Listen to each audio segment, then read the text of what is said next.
सत्य साहस समर्पण के साथ भारत एक्सप्रेस अपनी पहली सालगिरह मना रहा है। ये आप लोगों का प्यार ही है कि भारत एक्सप्रेस आज इस मुकाम पर है। एक खास कार्यक्रम भारत एक्सप्रेस, क्योंकि आप लोगों ने हमारे चैनल को बहुत प्यार दिया।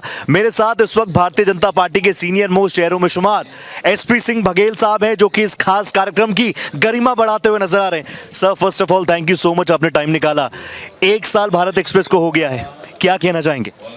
भारत एक्सप्रेस के 1 साल पूरे होने पर और उस 1 साल में उसने सत्य साहस और समर्पण के साथ किया है, तो पहली वर्षगांठ पर बधाई और शुभकामनाएं देना चाहूँगा। लोकतंत्र के 4 खंभे होते हैं, कार्यपालिका, विधायिका, न्यायपालिका और मीडिया। चारों का बैलेंस होना ज़रूरी है और किसी भी खंभे में घुन लग जाएगा तो लोकतंत्र का मंदिर भरभरा के गिर पड़ेगा। मुझे बहुत खुशी हो रही है कि 1 साल का बच्चा खड़ा भी नहीं हो पाता है और भारत एक्सप्रेस दौड़ने लगा है। तो वो उसके पीछे ये है कि लोग ये चाहते हैं कि यदि उन्होंने टीवी की न्यूज़ चैनल खोली है तो वो वही देखना पसंद करते हैं जो सत्य पे आधारित होता है, पारदर्शिता होती है, स्वच्छता होती है और जिसमें जो वो देखना चाहते हैं एज इट इज़ वैसे ही दिखाया जाए। जाहिर तौर पर सर हमारी भी यही कोशिश रहती है, क्योंकि मैं आपको पर्सनली भी काफ़ी जानता हूं। अब मैंने देखा है कि आप जब चुनावी प्रचार में निकलते हैं तो बहुत अग्रेसिवली आप अटैक करते हैं। अब 2024 की दर पर हम लोग खड़े हैं, इंडिया अलायंस कह रहा है कि आप लोग डरे हैं, सहमे हैं। वो खुद डरे हैं, इसलिए मोदी जी के से इतने डरे हुए हैं कि एक शेर पढ़ना चाहूँगा कि तमाम चेहरों पर खौफ जारी है, एक चिराग अंधेरों पर कितना भारी है।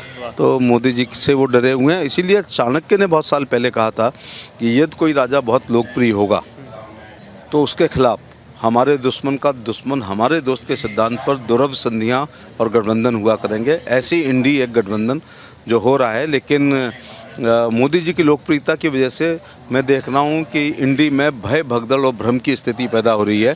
तो आप देख रहे होंगे कि ममता जी ने कहा अकेले लड़ूंगी, वहाँ आम आदमी पार्टी ने पंजाब में अकेले लड़ने को कह दिया। अखिलेश यादव ने 16 टिकट बिना उसके संयोजक के घोषित कर दिए, जिसमें अपने परिवार की 3 घोषित कर दी हैं।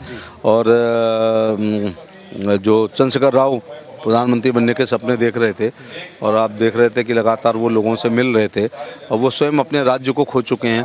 और इसमें से कई लोग मुंगेरी लाल के वो सपने देख रहे हैं कि उनकी पार्टियों के चुनाव चिन्ह को, मेरे जैसा 6 बार जीतने वाला आदमी भी अभी उनके चिन्ह को नहीं समझ पा रहा है। तो इस तरह से दिल्ली का रास्ता यूपी से जाता है। तो ममता बनर्जी जब उधर से आएंगी तो बिहार में ही नहीं हम लोग घुसने देंगे, और वहाँ भी हम लोगों ने 15-17 MP ले लिए हैं।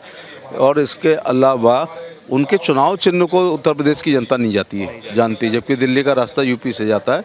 तो हम केंद्र सरकार की कल्याणकारी योजना, मोदी जी की राज्य की योजना है, मुख्यमंत्री का हमारी लॉ एंड ऑर्डर और बूथ अध्यक्ष से राष्ट्रीय अध्यक्ष ने पिछले 5 साल जो परिश्रम की पराकाष्ठा की है, उसके पसीने से 400 पार सांसद आएंगे। अच्छा, आखिरी में, क्योंकि भारत एक्सप्रेस पर भारत की बात होती है, एक तरफ भारत, एक तरफ इंडिया, तमाम चीज़ों में भी हम लोग रहे, भारत एक्सप्रेस पे जो भारतीय आप देख रहे हैं उनके लिए संदेश? मैं ये कहना चाहूँगा कि हम भारतीय लोग हैं। भारत की सभ्यता, संस्कृति, धर्म, आध्यात्म, गीता, पुराण, महाभारत, उपनिषद, ऋचाएँ, लोक भाषा, लोक भोजन, लोक भूषा, लोकगीत, लोक संगीत को भारत में समाविष्ट करके रखना चाहिए, क्योंकि पश्चिम की सभ्यता बहुत तेज़ी से हमारे यहाँ आ रही है।